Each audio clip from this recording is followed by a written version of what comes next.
লিন-নাসি লাল্লাযী বিবাক্কাতা মুবারাকাও ওয়া হুদাল লিল-আলামিন।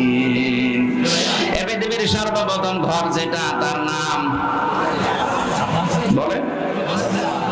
যদিও কাবা এটা মক্কায় অবস্থিত, মক্কার প্রাচীন নাম ছিল বাক্কা।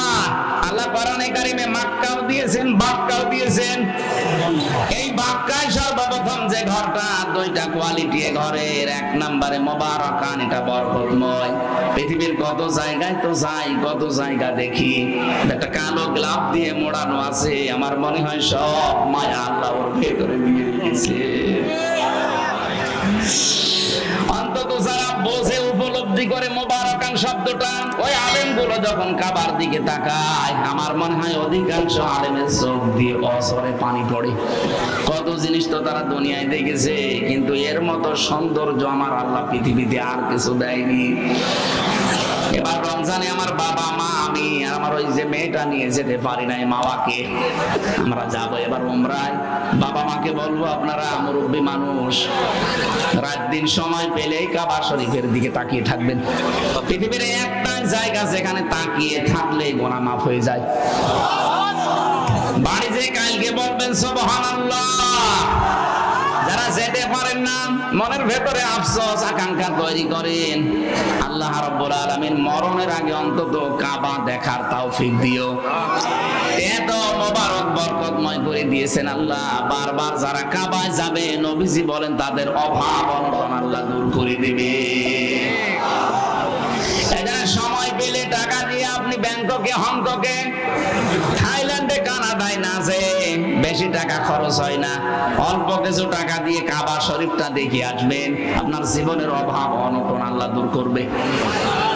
এতটুকু আল্লাহ শেষ করেননি। মুবারাকান এক নম্বরে বরকতময়, দুই নম্বরে হুদান, এটা হেদায়েতের মার্কাজ। লক্ষ লক্ষ মানুষ, 257টা রাষ্ট্রের মানুষ সেখানে যায়, 257টা দেশের মানুষ সেখানে যায়। এক একজন মানুষ এক এক রকম দেখতে। চাইনা মানুষগুলোকে দেখলে মনে হয় আল্লাহ আলাদা ভাবে আল্লাহ হাতে বানিয়েছে, মনে হচ্ছে যে হাতে বানিয়ে সমিল থেকে বানিয়ে নিয়ে এসেছে। এদের নাক মুখ, এদের চেহারা দেখলে সমিলের ভেতরে দিয়েছিল, কাঠ হয়ে চলে এসেছে। আফ্রিকার ওদেরকে যদি দেখি, হাড়ির তলা তো কি কালো।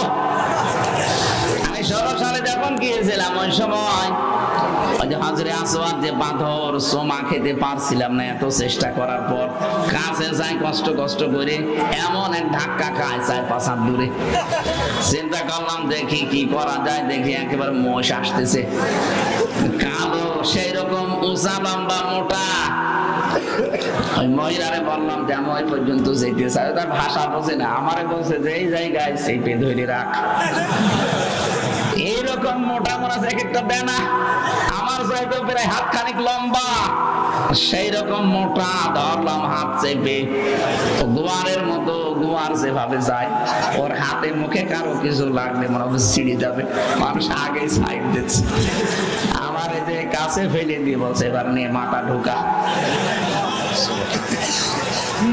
এক একজন মানুষকে আল্লাহ এক এক রকম বানিয়েছে, বৈশিষ্ট্য গুলো দেখবেন, আল্লাহর কথা মনে হবে আল্লাহ এটাতে হেদায়েতের মার্কাজ। আসলেই রব্বুল আলামিন বলেন এটা শুধু বাংলাদেশের জন্য না, লিল আলামিন, বিশ্ববাসীর জন্য।